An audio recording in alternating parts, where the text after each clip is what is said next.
A moment of celebration turned into chaos. 4 people are in critical condition after a shooting at a graduation party. 2 of them are children. The evidence police are looking at this morning.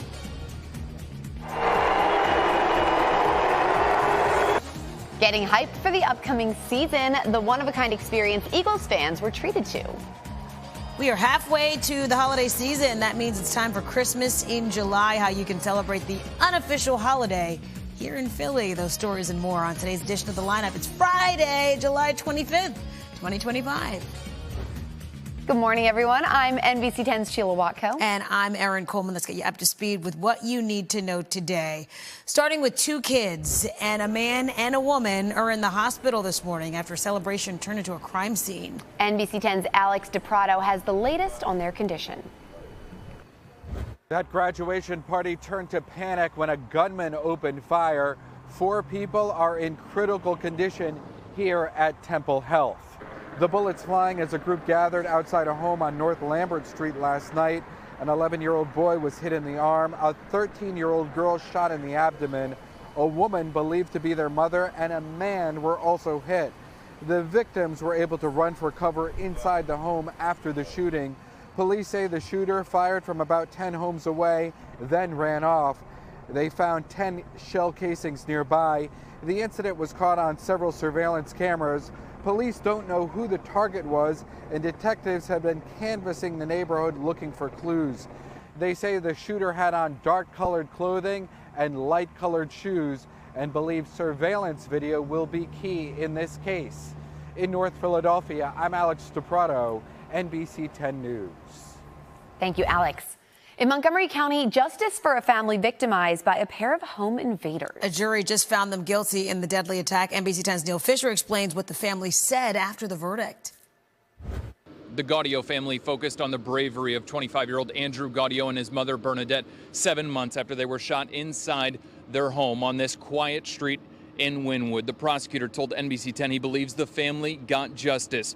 Charles Fulforth and Kelvin Roberts were convicted of breaking into the Lower Merion home to burglarize and kill. The 2 were found guilty on all counts but 1, guilty of first-degree murder, guilty of robbery and burglary, not guilty of conspiracy to commit murder. Andrew was shot and killed. Bernadette was shot and paralyzed. Bernadette was there as her son Robert reacted to the verdict. Andrew was a bright light in so many people's lives. A man who in his final moments was braver than we all could have imagined. My mother, whose bravery and composure saved her own life and undoubtedly countless others. And prosecutors said Fulforth wanted to go after a safe full of guns and had his friend Kelvin Roberts help him, although it was the wrong home. The defense argued that the men were not responsible for the shooting, that they were just there to burglarize the home. The prosecutor told NBC 10 that he's relieved by the verdict, telling us that this is one of the worst murders he's ever had to prosecute. Sentencing will be at a later date. Reporting in Wynwood, Neil Fisher, NBC 10 News. Signs are now up in Mayfair telling people about the end of the 88 SEPTA bus route, and soon the same warning could appear at 3,000 bus stops throughout the city. SEPTA is facing a $213 million budget shortfall. The agency warns nearly half of its services could be cut by July 2026.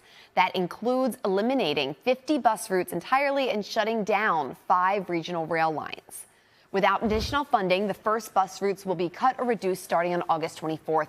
That's the day before the first day of school in Philadelphia. Metro and regional rail lines will also see a reduction in service. It's a terrible thing. These people have to get to school and get to work. So hopefully they'll come with some kind of resolution. The governor wants at least a $168 million increase for the transit agency in the state budget. State lawmakers have not finalized that budget yet. Today in South Philly, the Birds will have a walkthrough practice at the NovaCare complex. Yeah, it's going to be closed to the media, but yesterday fans got to see their favorite players up close and personal at camp. E-A-G-L-E-S, Eagles. My man! You can see him thinking about it. So How cute. Is he? He got it. The Baby players bird. signed autographs and took pictures. The Eagles play their first preseason game against the Bengals in less than 2 weeks.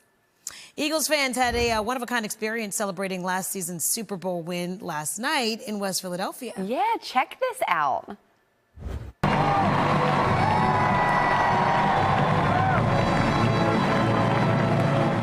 The Mann Center for the Performing Arts teamed up with NFL Films to showcase the Birds' championship run. The Philadelphia Orchestra served as the soundtrack. A portion of the proceeds from the event will support the Mann Center's free arts education initiatives, as well as the Eagles Autism Foundation.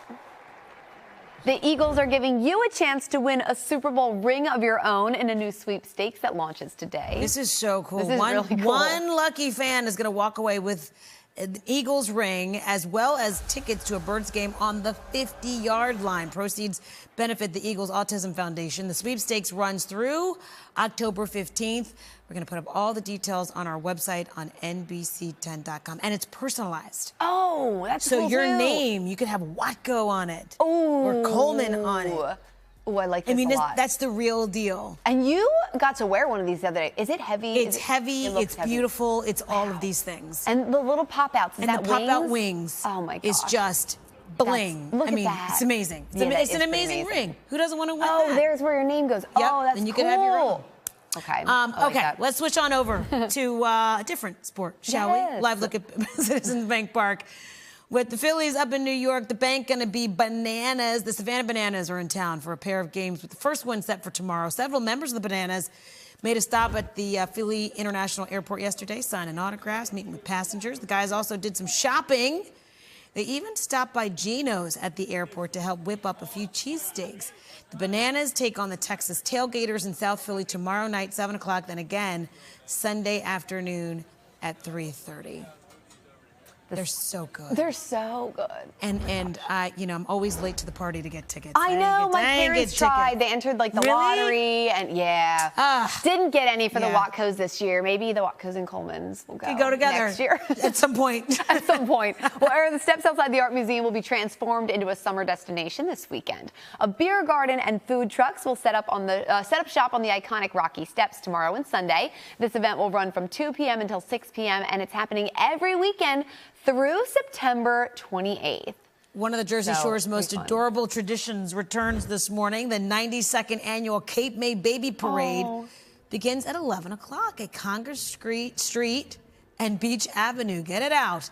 The procession includes creative themed wagons and costumes. Awards going to be given out to the best, with judging beginning at 10 a.m. They always go all out. So cute. And it's been around for so long. I mean, come on. Very cute. How sweet is that? Franklin Square is celebrating its 19th birthday tomorrow with a party. It starts at 10 a.m. The first 100 guests can get a free ride on the carousel. There will also be free treats, music, and a scavenger hunt. The party wraps up at noon.